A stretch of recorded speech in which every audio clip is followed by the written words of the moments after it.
Citons par exemple deux faits. Le premier, c'est que le gouvernement de Vichy a abrogé la loi de 1905 de séparation de l'Église et de l'État. Donc Vichy a redonné cet énorme pouvoir, cet énorme privilège à l'Église catholique qui est de contrôler toute l'éducation, toute l'université. Et ça, si Vichy l'a fait, c'est parce que Vichy et les jésuites, c'est... Ah, tu iras loin, Oleg. Très loin même.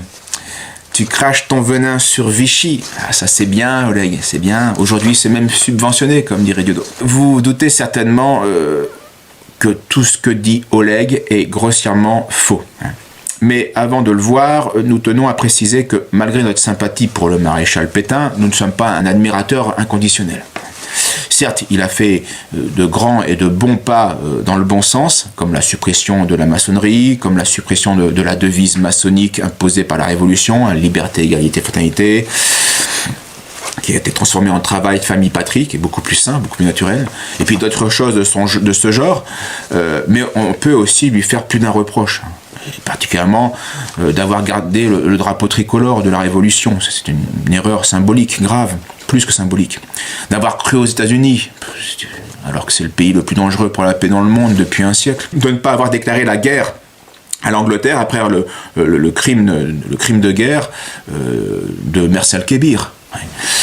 Bon, et puis bien d'autres choses, mais on ne va pas refaire l'histoire, c'est une période difficile. Alors, qu'en est-il des critiques d'Oleg ? Vichy aurait redonné à l'Église tout le contrôle de l'éducation et de l'université. Bah c'est faux, c'est faux. Le spécialiste de la question, Michel Cointet, Madame Michel Cointet, a consacré un livre sur ce sujet, Vichy et la séparation de l'Église et de l'État, une remise en cause limitée. Voilà. Et elle montre très bien que parmi les hauts responsables de l'État français, donc de Vichy, il n'y avait pas que des fervents catholiques, loin de là. Le maréchal Pétain lui-même a simplement rompu avec la politique anticléricale de la République. Voilà, c'est tout. Voilà ce qu'il a fait. C'est bien, mais c'est pas ce qu'Oleg lui reproche.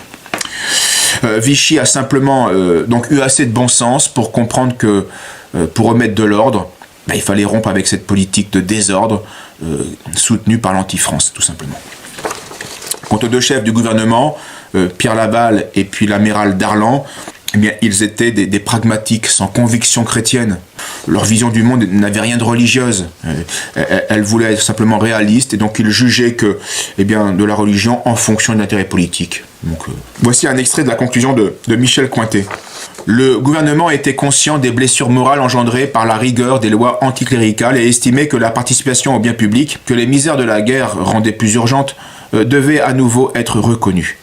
La maturation des esprits et la quasi-extinction des conflits imposés par la loi de la laïcité de 1905 auraient permis de prendre de telles mesures depuis longtemps si le Sénat, les obédiences, maçonniques donc, et si le SNI et les gardiens vigilants de l'esprit laïque ne s'y étaient pas opposés.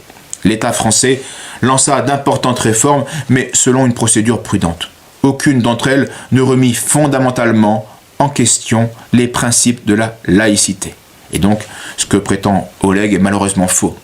Et donc, on peut dire que Pétain n'a pas assez fait, Vichy n'a pas assez fait, en ce sens-là, évidemment. Et finalement, elles purent presque toutes être reprises à son compte par la Ve République, au temps de Charles de Gaulle et de Georges Pompidou. Ce qui montre bien que Vichy n'a pas fait grand-chose, c'était du bon sens, fallait...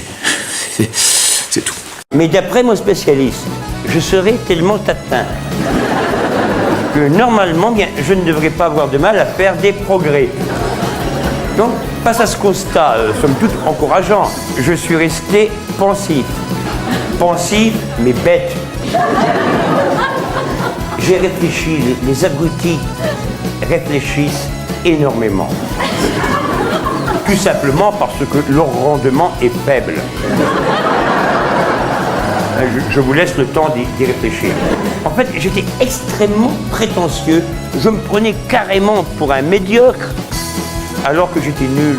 Maintenant, si intellectuellement je peux peu, bien je vis heureux dans l'éternelle et la perpétuelle béatitude de l'abruti. Alors lui, on l'aime pas, il se croit sorti tout droit de la cuisse de Jupiter. Avec son air austère, il se croit intéressant, il faut qu'il parle tout le temps. Il a des idées sur tout, il sait surtout nous bourrer tout.